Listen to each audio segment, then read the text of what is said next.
100 భాగాల్లో మేడిగడ్డ ఒక భాగం. ఆ మేడిగడ్డలో 85 పిల్లర్లలో 2 పిల్లర్లు మాత్రమే కుంగినాయి. నేను గతంలో కూడా చెప్పాను, కాళేశ్వరం అంటే 19 రిజర్వాయర్లు, 21 పంప్ హౌజులు, 16 సబ్స్టేషన్లు, 203 కిలోమీటర్ల టనలు, 1531 కిలోమీటర్ల గ్రావిటీ కెనాల్, 98 కిలోమీటర్ల ప్రెషర్ మెయిన్స్, ఇన్ని ఉన్నాయి కాళేశ్వరంలో. 3 బ్యారేజీలు, అందులో ఒక బ్యారేజ్ మేడిగడ్డ. ఆ బ్యారేజీలో 85 పియర్స్లో కుంగినాయి 2 పియర్లు. దాన్ని మరమ్మత్తు చేయమంటే మీన వేషాలు లెక్క పెడతా ఉన్నారు. 19 నెలలు అయిపోయింది.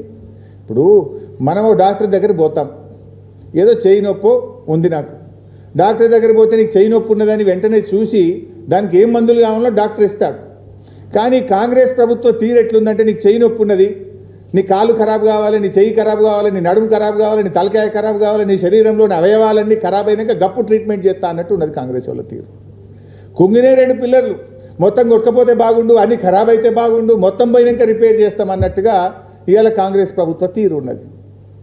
అందువల్ల మేము ప్రభుత్వాన్ని కోరేది ఒక్కటే, మేడిగడ్డకు ఒకవైపు రిపేర్లు చేపట్టండి, మరొక వైపు మేడిగడ్డతో సంబంధం లేకుండా ఉన్న అవకాశాన్ని సద్వినియోగం చేసుకొని కన్నెపల్లి ద్వారా నీళ్లు ఎత్తిపోసి రాష్ట్ర రైతుల ప్రయోజనాలు కాపాడండి.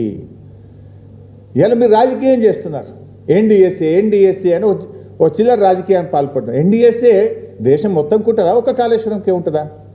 ఇదే గోదావరి నది మీద కిందికి పోతే పోలవరం కొట్టుకపోయింది, పోలవరం డయాఫ్రేమ్ వాల్ కొట్టుకపోయింది, పోలవరం గైడ్ వాల్ కొట్టుకపోయింది, 2000 కోట్ల రూపాయల నష్టం జరిగింది.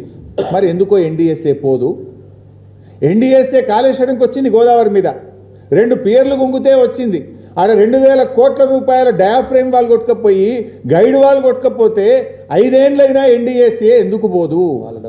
ఇక్కడనేమో 5 రోజులనే వస్తారు, 5 రోజులే ఇక్కడ వస్తారు. 5 ఏళ్ళైనా పోలవరంలో ఎన్డీఎస్ఏ పోదు. 5 నెలలైనా ఎస్ఎల్బీసీ టనల్ కుప్పగూలితే ఎన్డీఎస్ఏ రాదు. కిషన్ రెడ్డి పంపడు, ఎన్డీఎస్ఏ రాదు. ఎందుకు రాదు? కిషన్ రెడ్డి, రేవంత్ రెడ్డి, కాంగ్రెస్ బీజేపీల మధ్య ఢిల్లీలోనేమో కొట్లాడతారు, గల్లీలోనేమో అలాయి బలాయి చేసుకుంటారు. వీళ్ళు ఈ రాష్ట్రంలో ఇద్దరు కలిసిపోయింది. కలవకపోతే ఎస్ఎల్బీసీ టనల్ కుప్పగూలి ప్రాజెక్టు భవిష్యత్తు ప్రశ్నార్థకమైతే ఎందుకు ఎన్డీఎస్ఏ రాలేదు? నేను అడుగుతా ఉన్నా. ఇలా పోలవరంలో కూలిపోయింది, మరి అక్కడ ఎన్డీఎస్ఏ పోలే. ప్రత్యామ్నాయ డిజైన్లు చేసిండ్రు, రిపేర్ స్టార్ట్ చేసిండ్రు. ఇప్పుడు కొత్త డయాఫ్రేమ్ వాళ్ళు కడుతూనే ఉన్నారు. మరి ఆడ కట్టినప్పుడు ఈడెందుకు కట్టరు? ఈడ ఎన్డీఎస్ఏ పేరు మీద ఎందుకు కాలయాపన చేస్తున్నారు?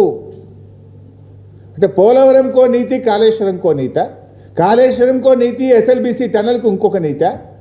ఇదంతా చిల్లర రాజకీయం చేస్తున్నారు. ఇలా ప్రజలకు కూడా అర్థమైపోయింది. కాంగ్రెస్ పార్టీ రైతు ప్రయోజనాల కంటే, రాష్ట్ర ప్రయోజనాల కంటే చిల్లర రాజకీయాలకు ప్రాధాన్యత ఇస్తూ ఉంది.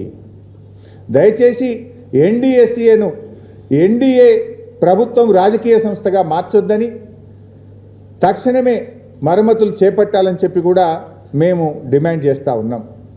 నీళ్ల విషయంలో సగటు తెలంగాణ రైతు ఎట్లా ఆలోచిస్తాడో పాలకులు కూడా ఆ రకంగా ఆలోచించాలి. ఒక రైతు తన బోర్లో నీళ్ళు అయిపోతాయి, బోర్ ఎండిపోతుంది, ఏం చేస్తాడు? వెంటనే ఇంకొక బోర్ అన్నేస్తాడు, లేదా ఆ బోర్ను ఇంకో 100 మీటర్లు ఫ్లషింగ్ చేసి లోతు కొట్టిన నీళ్ళు తెచ్చుకొని పంట పండించుకునే ప్రయత్నం చేస్తాడు. అట్లా ఒక సగటు రైతుగా ఆలోచించండి. తక్షణమే మేడిగడ్డకు మరమ్మతులు ప్రారంభించండి. మరొక వైపు ఉన్న అవకాశాన్ని మేడిగడ్డతో సంబంధం లేకుండా మోటార్లు ఆన్ చేయండి, రైతాంగంని కాపాడండి అని చెప్పి మేము కోరుతా ఉన్నాం. ఇప్పుడు అన్నదాతకు ఒక అక్షయ పాత్ర లాంటిది కాళేశ్వరం ప్రాజెక్టు. హైదరాబాద్ దాహార్తిని తీర్చడానికి ఒక ఆపద్బాంధు లాంటిది కాళేశ్వరం ప్రాజెక్టు. కాళేశ్వరంను మీరు తక్కువ చేసి చూపిస్తేనో, కాళేశ్వరంను పక్కకు పెట్టి మీరు రైతులకు అన్యాయం చేస్తే రేపు కాంగ్రెస్ కథ కంచికి చేరక తప్పదు అని చెప్పి మేము హెచ్చరిస్తూ ఉన్నాం. అదేవిధంగా అంటే ఇప్పుడు మీరు గోదావరి గురించి నేను మాట్లాడినా, గోదావరిలో కాదు కృష్ణాలో కూడా అదే చేస్తుండే పుణ్యాత్ముడు ఈ ముఖ్యమంత్రి. ఎంత అన్యాయం అంటే, I will give you example. నేను పాలమూరు బిడ్డ అని పెద్ద మాటలు మాట్లాడతాడు. పాలమూరు జిల్లా ప్రజల నోరు కొడుతుండు, కడుపు కొడుతుండు రేవంత్ రెడ్డి. ఇలా శ్రీశైలంలో వరద ఎప్పుడు వచ్చిందండి? మే 30వ తారీఖున శ్రీశైలంలో వరద వచ్చింది. మే 30th శ్రీశైలంలో వరద వచ్చింది. ఇవాళ ఎంత? జూలై 6. ఇప్పటికి 36 రోజులైంది శ్రీశైలంకు నీళ్ళు వచ్చి.